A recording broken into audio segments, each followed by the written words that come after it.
Seguimos recorriendo Retromobil 2017, en este caso estamos en la parte destinada a Citroën, dentro de lo que es el stand del grupo PSA, que como ya dijimos es el más grande de la muestra, y además está por primera vez compartiendo Peugeot con Citroën y DS.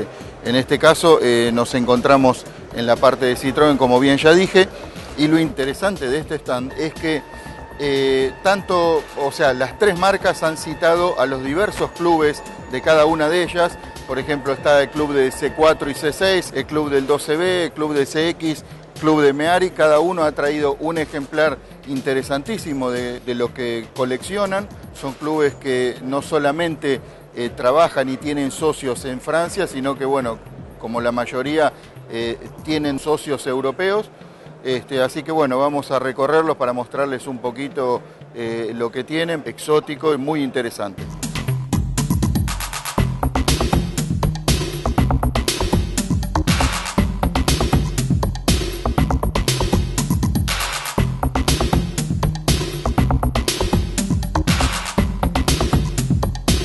Nos encontramos con una de las personas responsables de la parte de tracción Avant, que además de escribir libros es una de las personas que más sabe en el mundo de este modelo, y justamente estábamos charlando y le pregunté por este modelo específicamente, que es un tracción comercial, así que nos va a contar un poquito. Comme vous voulez. D'accord. Et buenos días, je suis Olivier Dosser, je suis auteur de livres sur les Citroën en particulier.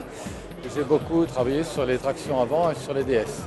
Alors c'est des modèles que j'aime particulièrement.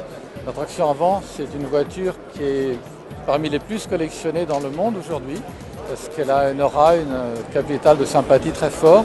Je veux dire qui est belle et qui roule bien. Et elle est intéressante pour les collectionneurs parce que c'est un modèle qui a été décliné dans beaucoup de versions. Il y a les berlines, il y a les décapotables, les coupés, les limousines familiales et les commerciales, comme celle-là. Alors les commerciales de ces années-là, 1938-1939, c'est assez rare parce qu'après il y a eu la guerre, ils n'ont pas continué à les faire, donc il y en a eu pendant pas très longtemps. Et aujourd'hui, il n'y en a pas encore beaucoup qui restent. Et donc c'est un modèle très intéressant que expose ici le club de la traction universelle, qui est le grand club des tractions en France. Et quelles sont les particularités? Alors il y a beaucoup de particularités, elle est très différente de toutes les autres tractions finalement. Alors c'est la même caisse que la familiale, mais tout l'intérieur il est aménagé spécialement pour l'usage commercial. Donc tout est en tissu de moleskine noir comme ça, qu'on peut laver, comme les panneaux de sorte aussi, qu'on peut enlever pour les nettoyer. Il y a un plancher qui est plat, et puis le siège qui se replie pour charger. Et la grande particularité, c'est l'arrière qui s'ouvre en deux parties pour charger des matériels à l'intérieur. Donc ça, c'est la particularité. Et puis en plus, alors celle-là, elle a quelque chose de très spécial, c'est le plancher en bois que rajoute quand on veut mettre une charge bien horizontale, surtout l'arrière. Et là, le monsieur qui a cette voiture, il a restauré le plancher en bois. Et ça, c'est très rare d'avoir ça très complet. Et il l'a refait bien peint en noir comme c'était à l'origine. Donc elle représente vraiment complètement ce qui était la 11 commerciale de 1939. Aussi le siège avant. Alors le siège avant, il se replie d'abord le dossier. Pour mettre et ensuite, il se plie complètement pour mettre une charge très longue. Ça fait de la place. Et alors, la 11 commerciale, elle est intéressante aussi pour autre chose, parce que quand ils ont lancé cette voiture, Citroën, ils ont édité des petits catalogues qui étaient formidables, parce qu'ils représentaient tous les métiers, toutes les professions qui pouvaient servir avec la commerciale. Toutes les professions de la France d'avant la guerre, en fait, des années anciennes, avec une photo à chaque fois et la voiture. Et c'est un petit peu un paysage de la France de l'époque. Et les catalogues, ils sont formidables pour ça. La suspension renforcée, non? Non, la suspension, c'est la main à l'avant. Et c'est le même que pour les familiales. Non, de ce côté-là. C'est 500 kg, c'est pas très grosse charge. Mais c'est le volume qui était intéressant. Voilà. Ça va. Et aujourd'hui, en collection, c'est intéressant parce que voilà, il n'y a pas beaucoup. Mais bon, les gens, ils préfèrent souvent une berline, c'est plus élégant pour rouler. Quoi. Merci beaucoup. Enchanté. Muchas gracias.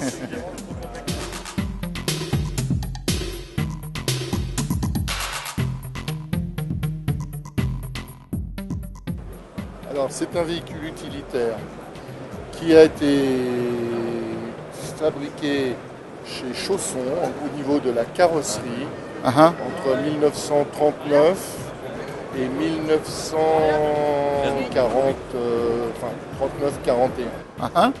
Dans la guerre? Juste avant. Juste avant, ok. À la guerre, Sí. Ça a été arrêté. Cet véhicule, la mécanique est de la traction avant. Voilà, ce véhicule, c'est un des premiers utilitaires qui a été fait avec la mécanique de la traction avant. Et après la guerre, Citroën est passé au H. Voilà. Donc ça a été le premier véhicule, un plancher bas, facile pour charger. Quand exemplaires sont fabriqués? 1700 exemplaires. Il a été fait en utilitaire et en véhicule sanitaire aussi. Donc, en ambulance. En ambulance. Ok. Tout métal con la structure monocasque. Ensuite, La toile. Nos dice que el techo es de lona por una cuestión económica, seguramente, no lo saben, pero bueno, lo podemos apreciar. Realmente muy interesante, y aparte yo le preguntaba si la estructura era de madera, porque en esa época la mayoría de los autos tenían estructura de madera, y me decía que no, que es todo estructura monocasco, estructura metálica. Acompáñennos.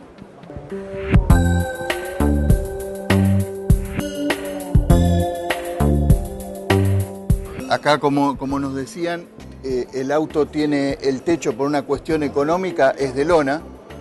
Y después en el interior tiene algunas partes de madera, como ser la separación entre lo que es la cabina y la caja de carga. Todo esto es una estructura de madera, pero como ven del otro lado, todo es metálico.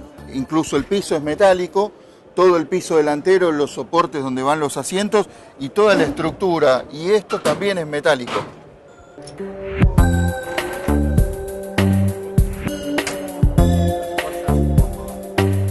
Bueno, todo funciona perfectamente, el vehículo está en su estado original, la parte mecánica está restaurada y todo esto está original como salió de fábrica. Tiene algunos tirantes de madera, pero toda la estructura es toda metálica, y tiene un portón muy práctico que se vuelca hacia arriba y hacia abajo, y permitiendo cargar fácilmente, porque el piso es bajo, aparte el piso es todo plano y los pasarruedas son bien cuadrados, cosa que uno puede estoquear cajas chiquitas acá arriba. Todo muy bien pensado para el trabajo. ¿Tú compras? Je comprends.